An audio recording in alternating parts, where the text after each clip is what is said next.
नमस्कार साथियों, आपका Kota online classes YouTube channel पर साथियों स्वागत है। अभी हमारी जो सीरीज चल रही है, सेकंड ग्रेड का एग्ज़ाम होने वाला है अभी 30 जुलाई को, ऐसी संभावना है। और उसमें आज हम लोग पढ़ने वाले हैं गुर्जर प्रतिहार। साथियों, गुर्जर प्रतिहार में क्या क्या है, इंपॉर्टेंट बातें पढ़ाऊंगा साथियों, केवल इंपॉर्टेंट बात लिखाऊंगा। और मैं आपको बता दूं, ये जो भी नोट्स लिखवा रहा हूं, मैं हर वीडियो में बोलता हूं, डॉक्टर अजय चौधरी सर के द्वारा पढ़ाए गए नोट्स हैं और वे मेरे लिए भगवान है साथियों, मान के चलिए। ठीक है, और आप भी एक बार इन नोट्स को जरूर पढ़िए, आपको भी मजा आएगा साथियों। और दिल से अगर आपको लगता है कि बहुत अच्छी चीज है तो आप जरूर नोट कीजिए, लाइक कीजिए, शेयर कीजिए और सब्सक्राइब जरूर कीजिए साथियों। निश्चित रूप से आपको मजा आएगा, एक भी क्वेश्चन आपका बाहर जाने वाला नहीं है यहाँ से, आप अगर पढ़ लेते हो तो। ठीक है, देखते हैं क्या क्या चीजें इसमें हैं, आप भी नोट करते जाइए और मैं लिखवाता जाता हूँ इन नोट्स को।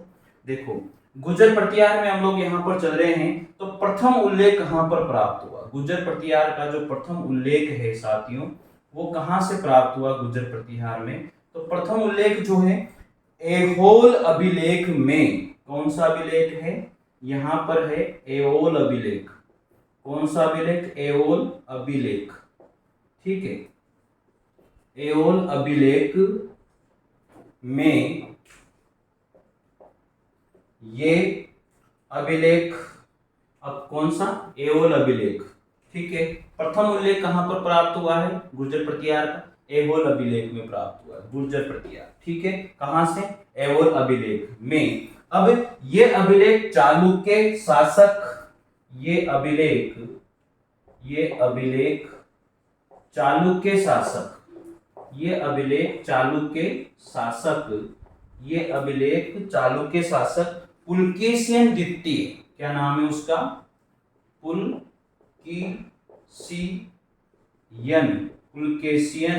द्वितीय, पुलकेशियन द्वितीय लिख लेना साथियों, आप लोग नोट करते जाना।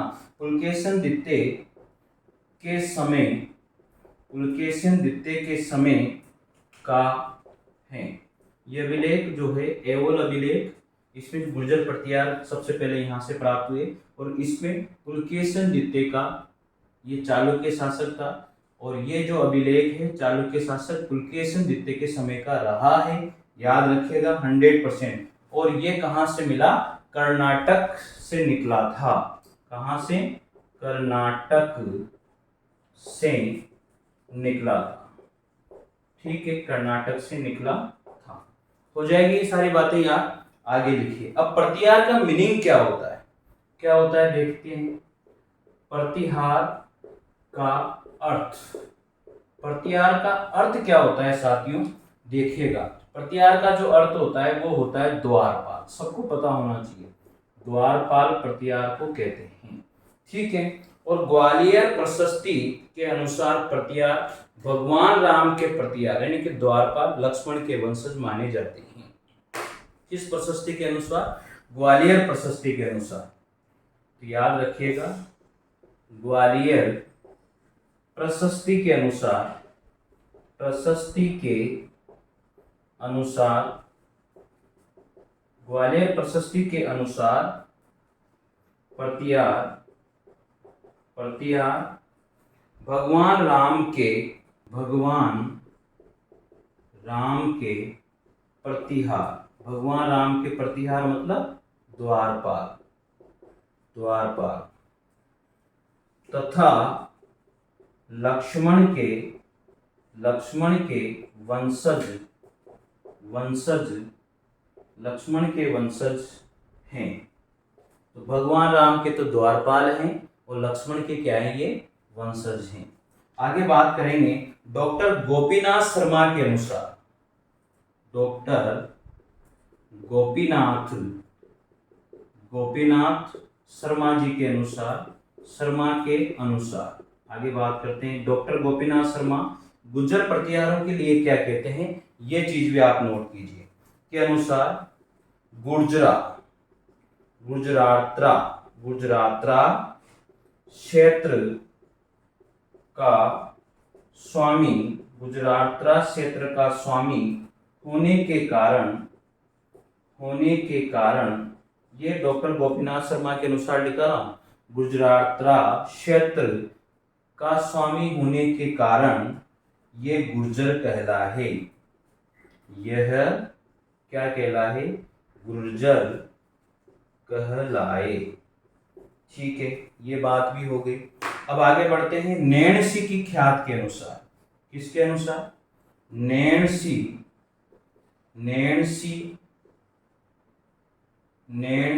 री ख्यात के अनुसार, ये गुर्जर प्रत्याहार की बात चल रही है कि नैणसी की ख्यात के अनुसार गुर्जर प्रत्याहार का क्या मैटर है।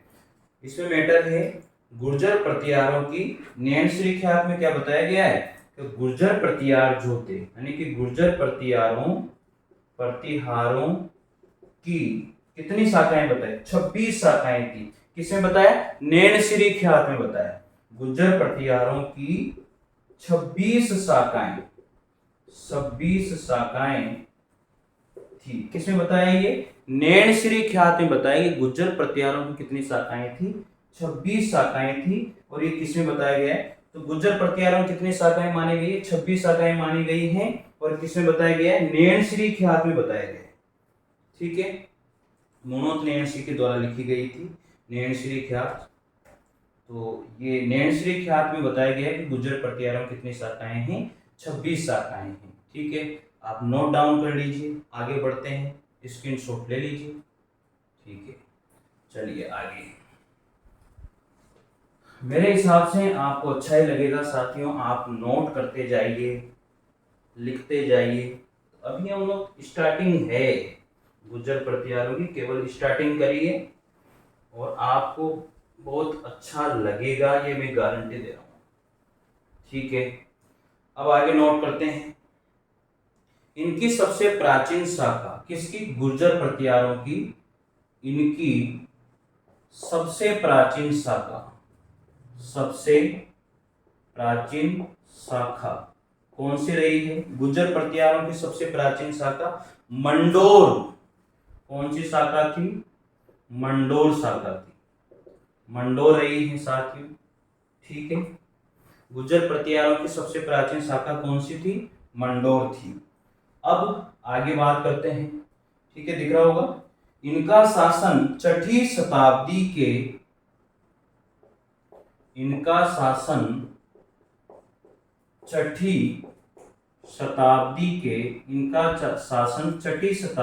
के दूसरे चरण से लगभग 14वीं सदी तक रहा। छठी शताब्दी के दूसरे चरण से लगभग 14वीं सदी या शताब्दी तक रहा। ठीक है, नोट करते जाइए। आगे बात करेंगे अगले पॉइंट की। महत्वपूर्ण समय 8वीं से 10वीं सदी तक रहा। इनका महत्वपूर्ण समय 8वीं से 10वीं सदी तक रहा था।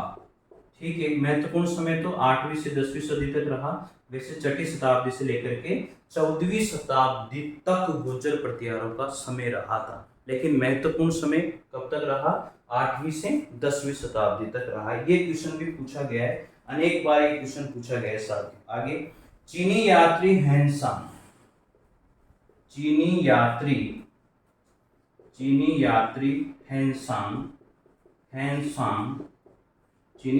हैंसांग ने इनकी राजधानी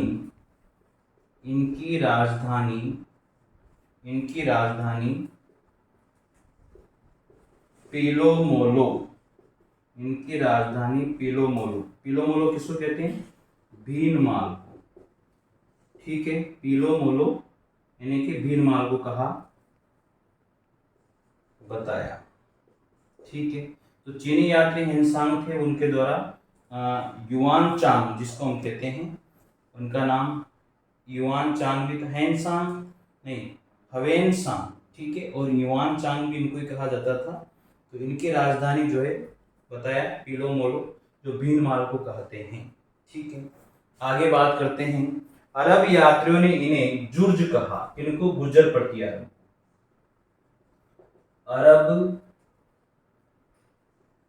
अरब यात्रियों ने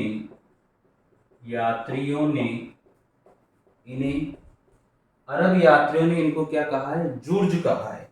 याद रखिएगा, जुर्ज कहा। ठीक है, अरब यात्रियों ने इन्हें क्या कहा? जुर्ज कहा है साथियों। आगे है, अब उदोतन सूरी ने, इंपॉर्टेंट बात आ जाती है यहाँ पर। उदोतन सूरी ने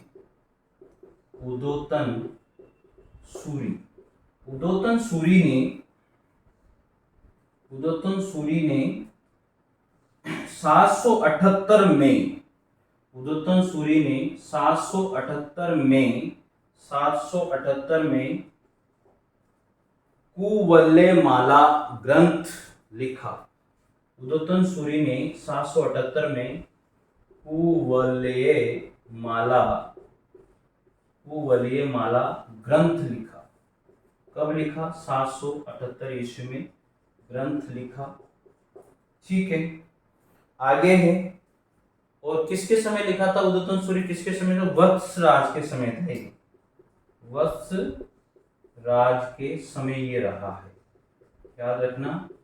कुवल्लेमाला ग्रंथ वत्स राज के समय लिखा गया था। ठीक है, राजस्थान में इनके बारे में,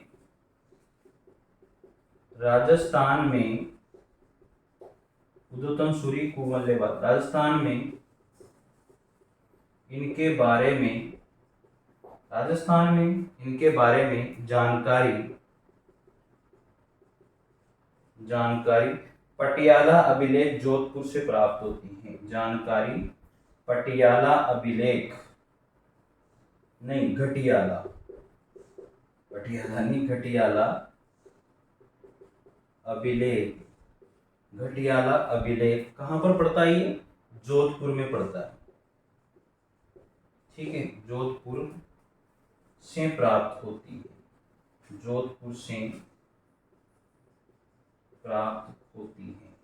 तो राजस्थान में गुर्जर प्रतिहारों की जानकारी कहाँ से प्राप्त होती है? घटियाला अभिलेख जो जोधपुर में पड़ता है, यहाँ से हमें गुर्जर प्रतिहारों की जानकारी प्राप्त होती है राजस्थान में। तो वेरी वेरी इंपॉर्टेंट है, आप लोग नोट कर लीजिए, लिख लीजिए। सबसे पहले बात बताते हैं, इनकी सबसे प्राचीन शाखा कौन सी थी? इनकी सबसे प्राचीन शाखा मंडोर शाखा थी, सबको पता है।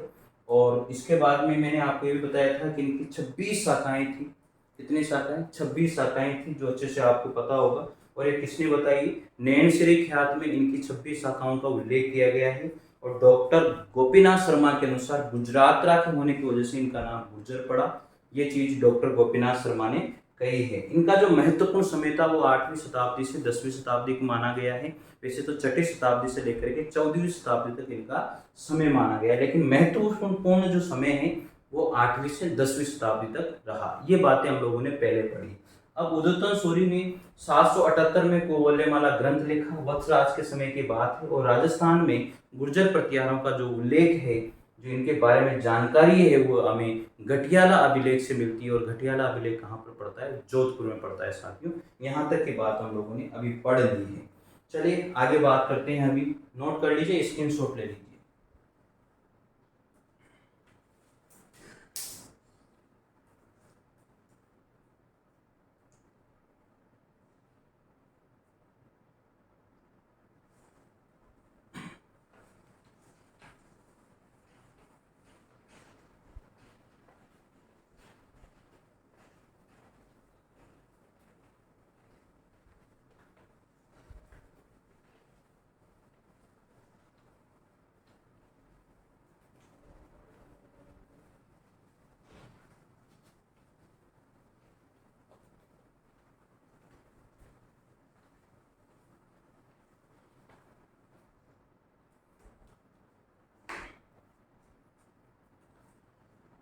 चले लिखते हैं। हरिश्चंद्र मूल पुरुष था। गुर्जर प्रतिहारों का जो है क्या नाम है? हरिश्चंद्र।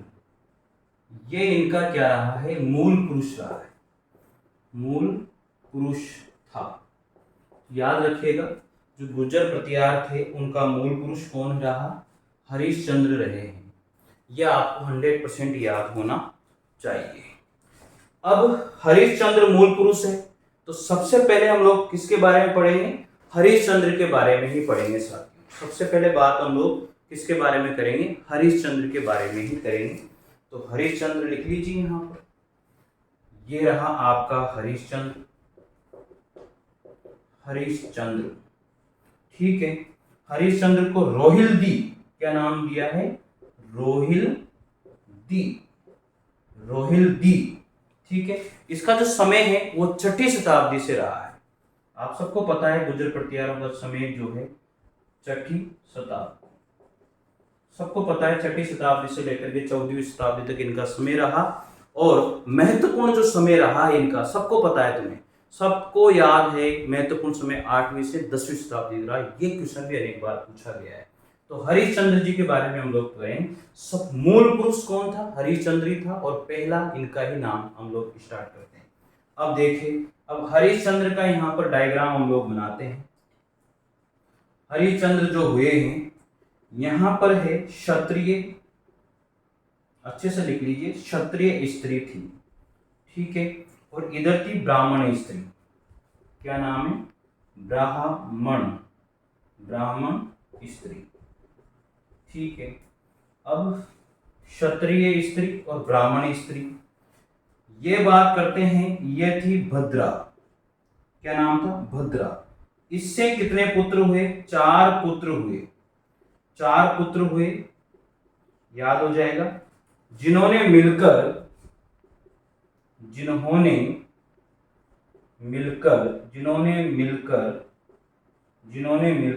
मंडोर जीता, जिन्होंने मिलकर मंडोर जीता था, ठीक है।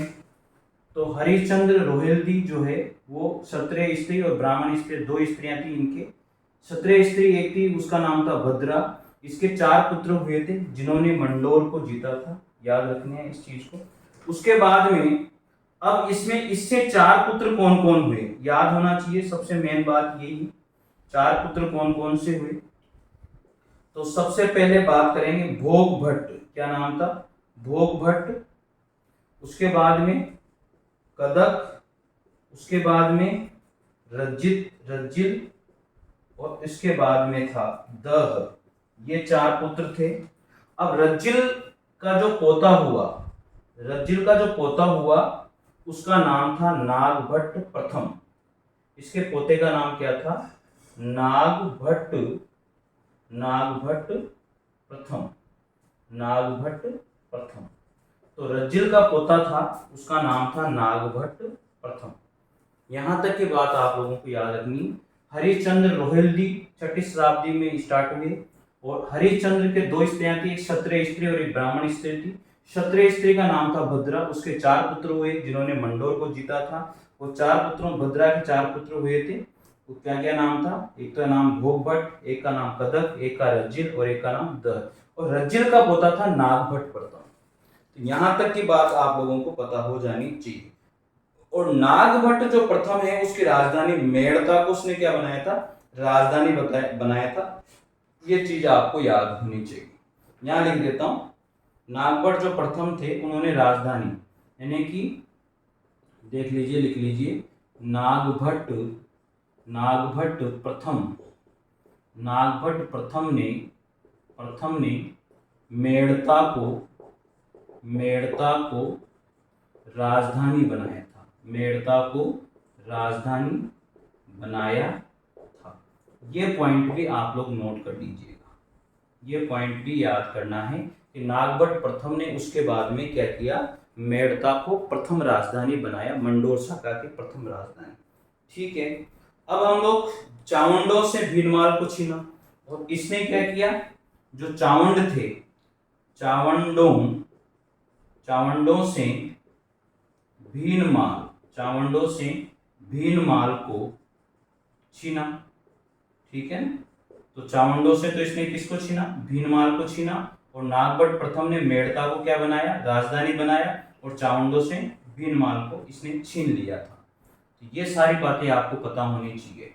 हरिश्चंद्र को जो है रोहिल्दी भी कहते हैं, 6ठी शताब्दी का समय रहा है। इसके 2 पत्नियां थी, एक क्षत्रिय स्त्री थी, एक ब्राह्मण स्त्री थी। क्षत्रिय स्त्री जिसका नाम था भद्रा, और इसके 4 पुत्र हुए थे जिन्होंने मिलकर के मंडोर को जीता था। और भद्रा से 4 पुत्र कौन कौन थे? भोगभट, कदक और रज्जिल और दहर। रज्जिल का पोता था, इसका नाम था नागभट्ट प्रथम। नागभट्ट प्रथम ने जो है मेड़ता को क्या बनाया था? अपनी राजधानी बनाया था, और चामुंडों से इसने जो है भीनमाल को छीन लिया था। तो यहाँ तक की बात आपको समझ में आ गई होगी। अब हम लोग पढ़ेंगे नागभट्ट प्रथम। प्रतिहार, जो गुर्जर प्रतिहार थे उनमें नागभट्ट प्रथम का बहुत बड़ा रोल रहा। यहाँ तक की बात आप नोट कर लीजिए या स्क्रीनशॉट इसका ले लीजिए, ठीक है। सबसे पहले आता है नागभट्ट प्रथम, ठीक है। प्रथम ऐसे भी लिख देते हैं, नागभट्ट प्रथम। इसके बारे में बात करेंगे हम लोग, नागभट्ट प्रथम के बारे में। सबसे पहले इसने राजधानी किसको बनाया? मेड़ता को बनाया। सबको पता है मेड़ता के बाद में भीनमाल गया। कहाँ गया? भीनमाल। सबको पता है ना ये चीज। मेड़ता को राजधानी बनाया, फिर मंडोर, फिर इसने भीनमाल को राजधानी बनाया, भीनमाल को बनाया। इसके बाद में ये चला गया उज्जैन। इसको बनाया, फिर उज्जैन को बनाया, उज्जैन को राजधानी बनाया। तो सबसे पहले याद होना चाहिए, बनाया था सबसे पहले मेड़ता को, फिर भीनमाल को, फिर उज्जैन को इसने क्या बनाया? राजधानी बनाया था। नागभट्ट को आगे लिखिएगा। अब नागभट्ट को ग्वालियर प्रशस्ति में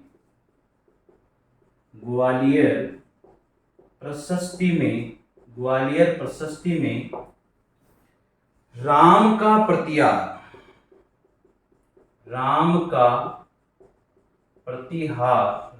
प्रतिहार या द्वारपाल, मेघनाद के युद्ध का अवरोधक, राम का प्रतिहार, मेघनाद के युद्ध का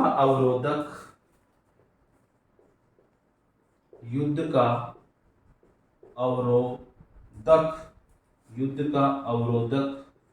उसके बाद में इंद्र के गर्व का नाशक,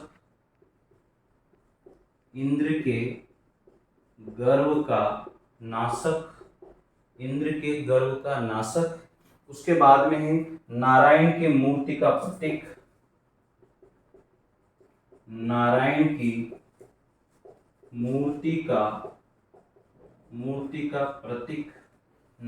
की मूर्ति का प्रतीक कहा गया है। साथियों, नागभट्ट प्रथम जो था उसको ग्वालियर प्रशस्ति में क्या क्या नाम दिया? राम का प्रतिहार, मेघनाद के युद्ध का अवरोधक, इंद्र के गर्व का नाशक, नारायण की मूर्ति का प्रतीक कहा है। तो याद रखिएगा, सबसे पहले नागभट्ट प्रथम ने जो है मेड़ता को राजधानी बनाया, फिर भीनमाल को, फिर उज्जैन को। ये क्रम भी पूछ लिया जाता है। तो सबसे पहले नागभट्ट प्रथम ने सबसे पहले जो राजधानी बनाया था वो मेड़ता को बनाया था, फिर भीनमाल को बनाया और फिर उज्जैन को बनाया। नागभट्ट प्रथम को जो है ग्वालियर प्रशस्ति में क्या क्या नाम दिया है यह आपको पता होना चाहिए। सबसे पहले है राम का प्रतिहार, इसको कहा जाता है। फिर मेघनाद के युद्ध का अवरोधक कहा जाता है, इंद्र के गर्व का नाशक कहा जाता है, नारायण की मूर्ति का प्रतीक भी इसे कहा जाता है। किसको? नागभट्ट प्रथम को। साथी आगे लिखिएगा, मलेच्छों का नाशक या नारायण कहा गया है। इसी में लिख देता हूं या नीचे,